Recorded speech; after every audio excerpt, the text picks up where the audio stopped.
Hi folks, Rob here, and I just wanted to talk about the fact that on Monday night it was 3 years since I uploaded the first Rob Plays video to the channel. Now, before that, the channel had been mostly just some random game development bits, a couple of other random bits and pieces, but that was sort of the point where I kind of started working like on the formula of producing videos, which initially was me, my trusty MacBook, and some emulators and screencasting software. But from there, I just started to do that series, and it's funny just thinking back on it what that's meant. I mean, doing that channel, I've made quite a lot of friends from people who are fans of what I've been doing there, and that's also led to other things like me doing writing for Reset, me being on a bunch of podcasts, and me being on a panel at PAX, which are things that, funnily enough, through other areas, I never really got,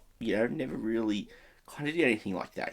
Doing the retro computing stuff has been really a really good creative outlet for me, a very strong creative outlet for me, and it's made a lot of connections that's been spectacular. You know, I don't think the channel's going anywhere. I think I'm going to continue to do it, and I'm going to continue, chat with people who are interested in talking about old computer games, particularly less popular ones, particularly the stuff that, never really got appreciated fairly, things like that. That's not changing. I do have plenty of plans for what I want to do on the channel. That includes hardware reviews, that includes some other bits and pieces every now and then. And of course, I always love hearing from people.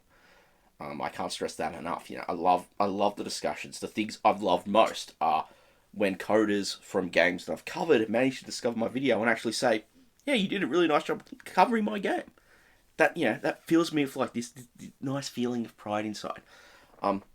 When I just get to have discussions about particular mechanics or particular elements of games with people, and when people say that the YouTube comments are a cesspool, I find that there are plenty of people who have made it that not the case, have made it actually really enjoyable to discuss old computer games with. The people who've put a couple of bucks a month on Patreon. I mean, I started that because things weren't good for me at the time, and I wish that I didn't have to do it because I would have had enough ad revenue.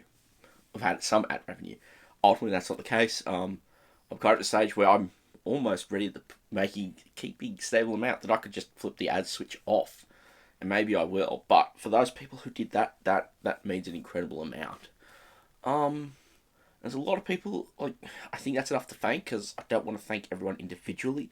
But there's been a lot of wonderful people. I'm not going anywhere. Friday's going to introduce a new platform to those I cover, so, hold on to your metaphorical hats.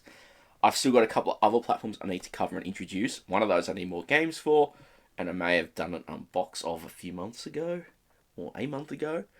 I want to do some hardware reviews. There's a couple of little bits and pieces I want to cover there. Plenty more. I'm not going anywhere. But I just want to say thank you so very much. I never expected this to do anything like this, and it's funny that the general stuff I've been posting, like just watching this year, just spike a lot more. It feels like I've crossed that threshold. So yeah, thanks to everyone who stops by, watches, leaves comments, thumbs up, shares the videos around, subscribes. You all mean a lot to me. Thanks again. And I'll catch you Friday with a really cool video to round up Shmup Timber.